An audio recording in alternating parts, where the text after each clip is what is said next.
Saudara-saudari yang terkasih, jumpa lagi dalam Pelita Hati hari ini, Sabtu dalam Oktav Paskah 10 April 2021. Bersama saya Romat Thomas Suratno SC dari Paroki Cilandak, Jakarta Selatan, mendengar dan merenungkan sabda Tuhan, yakni firman Tuhan yang tersurat dalam Injil Markus, bab atau pasal 16 ayat 9 sampai dengan ayat 15.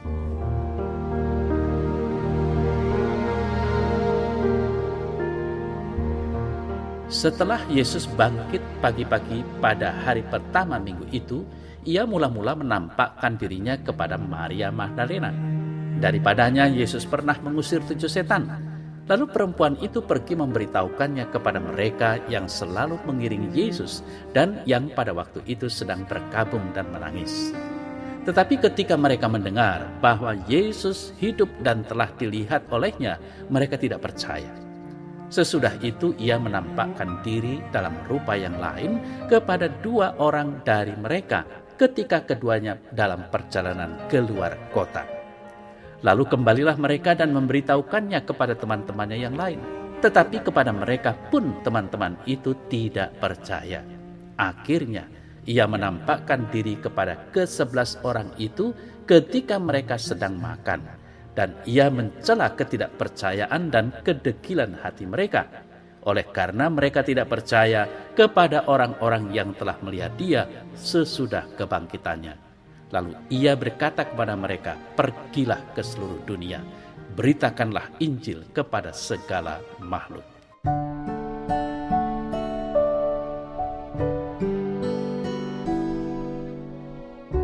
Saudara-saudari yang terkasih, rasa percaya tidak timbul secara tiba-tiba.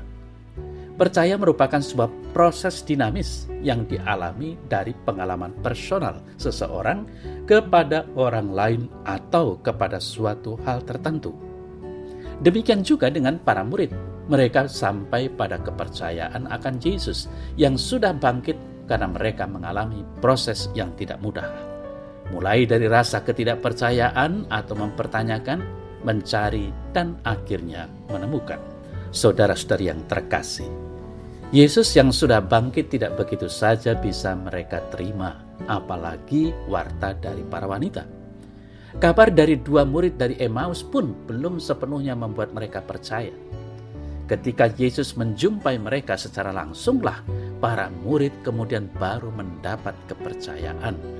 Yesus yang bangkit tidak segera meninggalkan para murid. Sang guru setia menuntun para murid, mendampingi, membuka pikiran, mengubah cara pandang mereka. Penyertaan itulah yang dibutuhkan para murid untuk sampai pada keyakinan bahwa Yesus yang disalibkan saat ini sudah bangkit. Dia adalah Tuhan dan penyelamat manusia. Saudara-saudara yang terkasih, mudah percaya atau sulit menjadi percaya masing-masing orang mempunyai sisi yang menguntungkan dan yang tidak menguntungkan.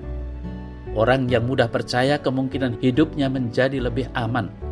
Dalam arti ia tidak memikirkan atau mempertanyakan banyak hal. Apa yang kelihatan itu yang menjadi kebenaran. Namun di sisi lain, orang yang mudah percaya seringkali mudah untuk ditipu. Sementara itu, orang yang tidak mudah percaya mempunyai keuntungan bahwa ia tidak mudah ditipu. Ia mempertanyakan banyak hal sebelum sampai pada sikap percaya. Biasanya ketika dia sudah percaya, kepercayaannya tidak mudah hilang. Akan bertahan lama meskipun yang dipercayai tidak sepenuhnya benar. Namun orang yang tidak mudah percaya menjadi seperti orang yang susah untuk diajak kerjasama. Sulit diajak berkomunikasi. Banyak hal menjadi pertanyaan baginya. Mungkin saja hidupnya mempunyai banyak peluang untuk stres dibanding orang yang mudah percaya. Saudara-saudari yang terkasih, dalam kehidupan sehari-hari, salah satu unsur penting membangun hidup yang bahagia adalah sikap percaya. Dalam berbisnis, unsur kepercayaan biasa menjadi penentu sukses atau tidaknya sebuah usaha, meskipun unsur ini sebenarnya tidak tampak. Begitu juga seorang pasien yang tidak percaya dengan tenaga medis biasanya akan membutuhkan waktu yang lebih lama untuk menjadi sehat. Demikian juga dalam hal beriman, saudara saya yang terkasih. Para murid memang sempat meragukan kesaksian Maria Magdalena dan hanya menganggap berita bohong apa yang dikatakannya itu. Terhadap 2 murid dari Emmaus pun mereka belum sepenuhnya percaya, baru sebatas kagum. Mengalami dan merasakan Yesus yang mendatangi merekalah para murid baru mendapat kepercayaan. Pengalaman personal merekalah yang menjadikan para murid berani dan tahan uji dalam mewartakan Injil kemana mereka diutus. Lalu bagaimana dengan diri kita supaya kita bisa sampai pada kepercayaan? Saudara saya yang terkasih, kenalilah dan alamilah pribadi atau peristiwa yang Anda hadapi. Para murid tahu Yesus ketika sebelum peristiwa salib.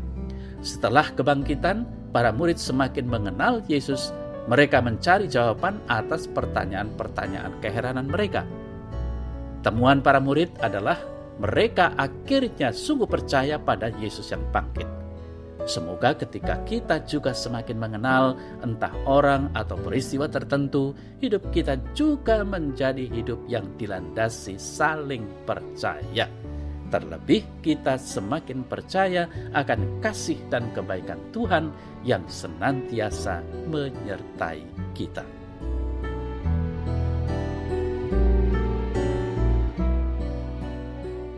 Dalam nama Bapa dan Putra dan Roh Kudus. Amin. Ya Tuhan, semoga aku mampu untuk semakin setia mendalami misteri Paskah. Mampukan aku untuk mampu bertahan dalam iman dalam setiap situasi hidup yang aku alami.